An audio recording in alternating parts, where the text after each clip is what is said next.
আলাইকুম। তোমরা শিক্ষা অর্জন করতে হলে চীন দেশে গেলেও যেতে হবে।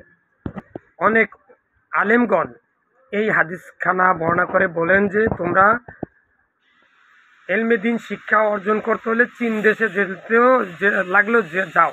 এটা তারা নবীজির হাদিস, নবী করিম সাল্লাল্লাহু আলাইহি ওয়াসাল্লামের হাদিস বলে উল্লেখ করেছেন। জাস্ট আমরা শুনছি, আমরা নিজে পড়ি নাই। তাই আমি এই যে হাদিসখানা আছে, এই হাদিসের কিতাবখানা সহ এবং এর এবারত হাদিস নাম্বার কোন কিতাবে আছে, কার সনদে, কোন মতনে, আমার জানার খুব আগ্রহ হয়, আমার জানার জন্য খুব চেষ্টা হয়, যেহেতু আমি পাই নাই।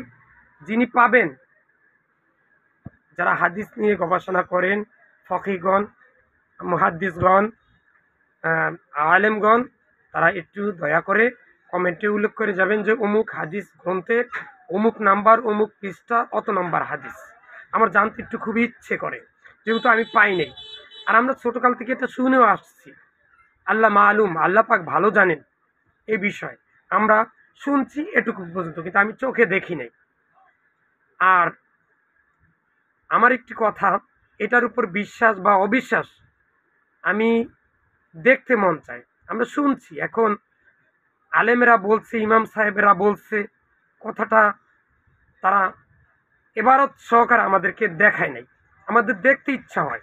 রাসূলের প্রত্যেকটা কথাকে আমরা মানব যদি তার মুখ থেকে হয়, তার মুখ থেকে যদি নিশ্চিত হয়, তার কাজ হয়, তার কথা হয়।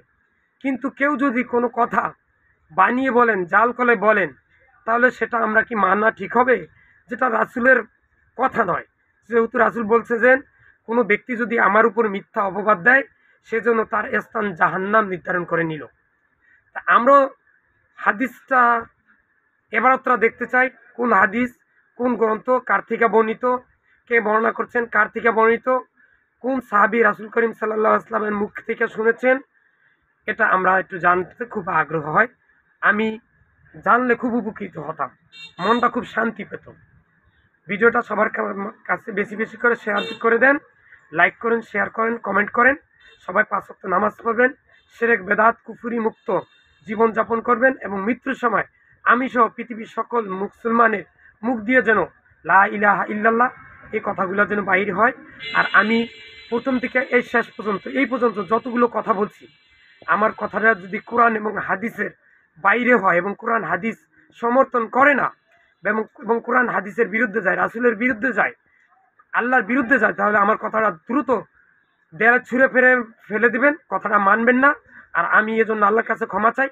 আমার যত ভিডিও আছে, হাজার হাজার ভিডিও আছে, এই ভিডিওর কোনো একটা ভিডিওতে যদি কোরআন এবং সহিহ হাদিসের বাইরে কোনো কথা হয়, তাহলে আমার কথাটা দেয়ালে ছুঁড়ে ফেলে দিবেন, মানবেন না কেউই। আমাকে গুনাহগার বানাবেন না, কিয়ামতের দিন যেন আমি আমার এই কথার জন্য যেন ধরা না খাই। আপনাদের কাছে এই বিনীত অনুরোধটা রাখলাম। আমার সেই কথাটা নিজ দিয়ে প্রকাশ করে দিবেন যে ওনার এই কথাটা কোরআন এবং সহিহ হাদিসের আলোকে হয় নাই। আমার জন্য দোয়া করবেন। আর আমি যেন ঈমান নিয়ে মৃত্যুবরণ করতে পারি, আপনিও যেন ঈমান নিয়ে মৃত্যুবরণ করতে পারেন। আল্লাহ পাক আমাকে, আপনাকে, সকলকে, সকল মুসলিম উম্মাকে শাস্তিবিহীন যেন জান্নাত দান করেন। আর হাতে কাজ, মুখে লা ইলাহা ইল্লাল্লাহ এটা সবসময় পড়বেন। ভিডিওটা এখনই বেশি বেশি করে শেয়ার করে দেন। আসসালামু আলাইকুম।